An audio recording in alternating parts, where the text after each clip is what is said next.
Je, na wewe ni kati ya wale watu ambao wamekuwa wakiamini kwamba mafanikio ni bahati? Je, na wewe ni kati ya wale watu ambao wanaamini kwamba ili ufanikiwe lazima uwe na bahati? Kama na wewe ni miongoni mwa hao watu, basi leo naomba nikupe ufafanuzi zaidi kwamba mafanikio siyo bahati. Bahati inaweza kukupa wewe nafasi ya kupata biashara, okay, lakini mafanikio yanahitaji maandalizi ili uweze kunufaika. Unaweza ukawa umepata bahati ya biashara, lakini ili uweze kufanikiwa kwenye hiyo biashara inahitaji mchakato, inahitaji maandalizi, inahitaji kujishughulisha ili uweze kufanikiwa kwenye hiyo biashara. Wengi tunaona mafanikio ya biashara za watu wengine, lakini hatuoni mchakato ambao uko nyuma ya pazia.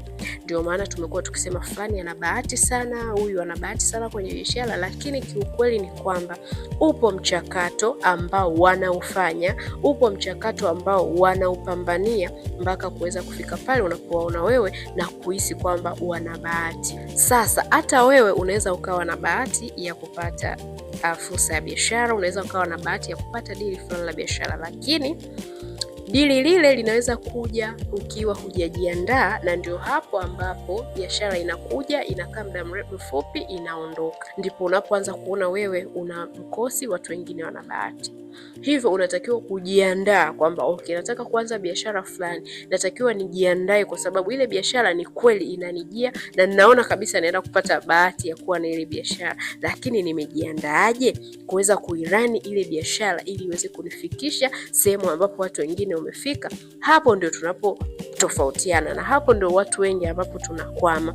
Biashara inakuja kama surprise, lakini tunashindwa kuiendesha kwa sababu hatukuwa na maandalizi ya kutosha. Na ndio maana tunashauriwa kwamba kabla hujaanza biashara yoyote au kama umepata fursa ya biashara yoyote, jipe muda wa kutosha kujifunza kuhusiana na ile biashara. Hayo ndo maandalizi. Jipe muda wa kutosha kuielewa, fanya research, watembelee watu wote ambao unawajua wanafanya biashara ya aina ambayo wewe unataka kufanya. Hata kama hawatakupa ushirikiano, lakini kuna namna ambavyo unatakiwa kujiongeza na kuona kabisa kwamba yes, sasa niko confident enough kuweza kuanza hii biashara kwa sababu ni biashara ambayo naipenda na nimebahatika kupata fursa hii. Natakiwa nijifunze namna gani nitaiendesha. Jifunze, soma vitabu, fanya maandalizi yote, then utaona biashara yako inaenda vizuri. Lakini kama biashara imekuja ukiwa hujajiandaa, hapo ndo utakapoona biashara haikai na wewe muda mrefu, inakufa. Ukisubiri mpaka biashara ije au bahati ya kitu fulani iweze kukufikia ukiwa hujajiandaa,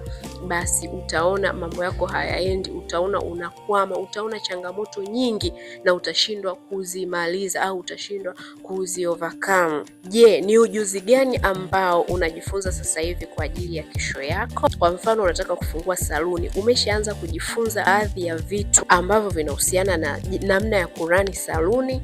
Umeshajifunza baadhi ya style ambazo unatakiwa uzijue ili wateja wako wanapokuja waweze kupata huduma kutoka kwako, kwa sababu sio kila mteja ambaye anatamani kufika saluni kwako ahudumiwe na wahudumu. Wateja wengi wanatamani kuhudumiwa na wewe mwenyewe. Je, una maandalizi ya kutosha? Leo mtaji umekujia huo, unatakiwa kufungua saluni.